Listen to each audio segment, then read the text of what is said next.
اور تم سب کی محبت آپس میں زیادہ ہوتی جاتی ہے۔ یہ بڑھ رہی ہے لیکن یہ دلکش ہے۔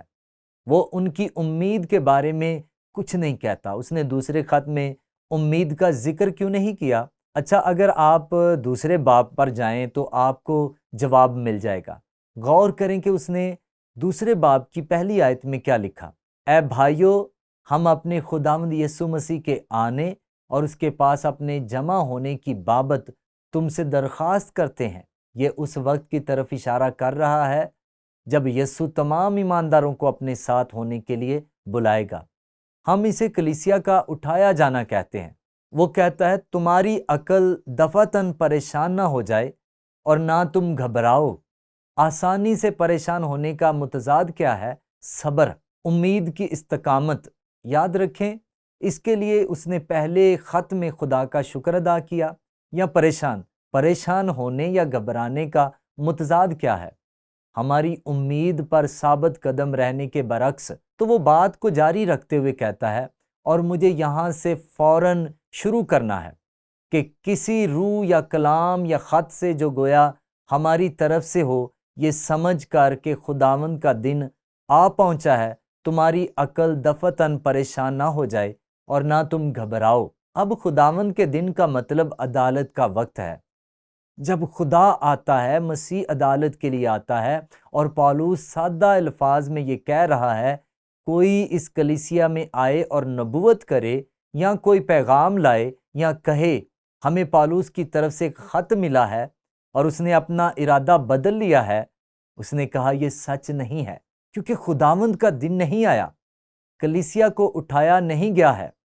اور میں آپ کو آپ کے ایمان پر قائم کرنا چاہتا ہوں، اور ایک بار پھر جو کچھ ہم دیکھتے ہیں وہ خط کے بقیہ حصے میں ہے، وہ انہیں ان کی امید پر دوبارہ قائم کرتا ہے۔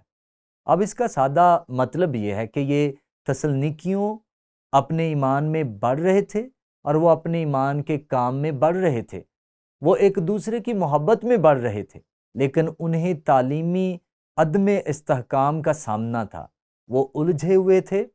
اس کا تعلق ہماری امید، ہمارے استحکام اور مسیح میں ہماری سلامتی سے ہے، اور پالوس ان کو دوبارہ قائم کرتا ہے۔ لہٰذا آپ دیکھتے ہیں یہ تینوں خوبیاں بہت بہت اہم ہیں۔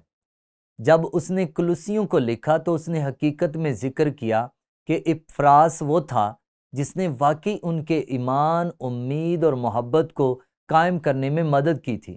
اس نے پالوس رسول کو آگاہ کیا تھا۔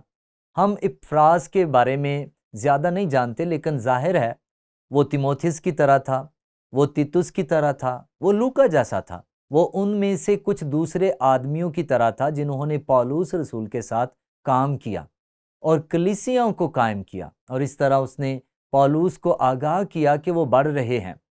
اس نے اطلاع دی کہ وہ اپنے ایمان میں بڑھ رہے ہیں، اور وہ اپنی امید میں بڑھ رہے تھے، وہ اپنی محبت میں بڑھ رہے تھے۔ یہ کلوسیوں کے مسیحی تھے، اور اس طرح اس نے بنیادی طور پر ان میں سب سے بڑی اطلاع دی جب اس نے یہ الفاظ کہے۔ اسی کی تعلیم نے ہمارے عزیز ہم خدمت اپفراس سے پائی، جو ہمارے لیے مسیح کا دیانت دار خادم ہے۔ اسی نے تمہاری محبت کو جو روح میں ہے ہم پر ظاہر کیا۔ اب ظاہر ہے کہ اس نے ان کے ایمان اور ان کی امید اور اس کے علاوہ ان کی محبت کا بھی حوالہ دیا، لیکن یہ ہمیں ایک بہت ہی اہم بیان کی طرف لے جاتا ہے جو پالوس نے کرنتھس کو دیا تھا، جب اس نے یہ کہا تھا غرض ایمان، امید، محبت یہ تینوں دائمی ہیں، مگر افضل ان میں محبت ہے۔ اور جب پالوس یہ سنا تو اس نے تسلنیکیوں کو لکھا اور خدا کا شکر ادا کیا کہ وہ اپنے ایمان، امید اور محبت میں بڑھ رہے ہیں۔ یہاں عملی اطلاق سے متعلق ایک سوال ہے، ایک کلیسیا میں کیا ہو سکتا ہے جب مقداری ترقی کو معیار کی ترقی پر فوقیت حاصل ہو؟ اب معیار کی ترقی ایمان، امید اور محبت ہے، مقداری بڑھوتری اعداد ہیں، اور یہ دلچسپ بات ہے کہ کلیسیا کو لکھے گئے کسی بھی خط نے کبھی بھی عددی ترقی یا مقداری بڑھوتری کے لیے خدا کا شکر ادا نہیں کیا۔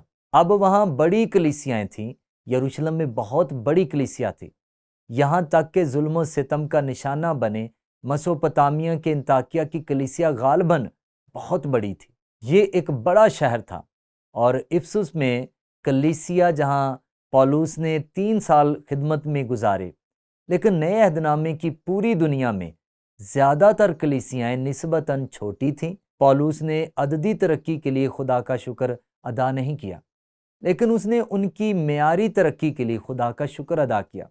اب اس کا مطلب یہ نہیں کہ اعداد اہم نہیں ہے۔ خدا ترقی اور بڑھوتری کی قدر کرتا ہے کیونکہ ہم لوگوں تک پہنچ رہے ہیں، لیکن نئے عہد نامے کا سارا زور معیاری ترقی پر ہے۔ کیا ہوتا ہے جب ہم اس کو الٹا دیتے ہیں اور جب ہم اپنی ترجیحات سے باہر ہو جاتے ہیں؟ اچھا، کیا ہو سکتا ہے؟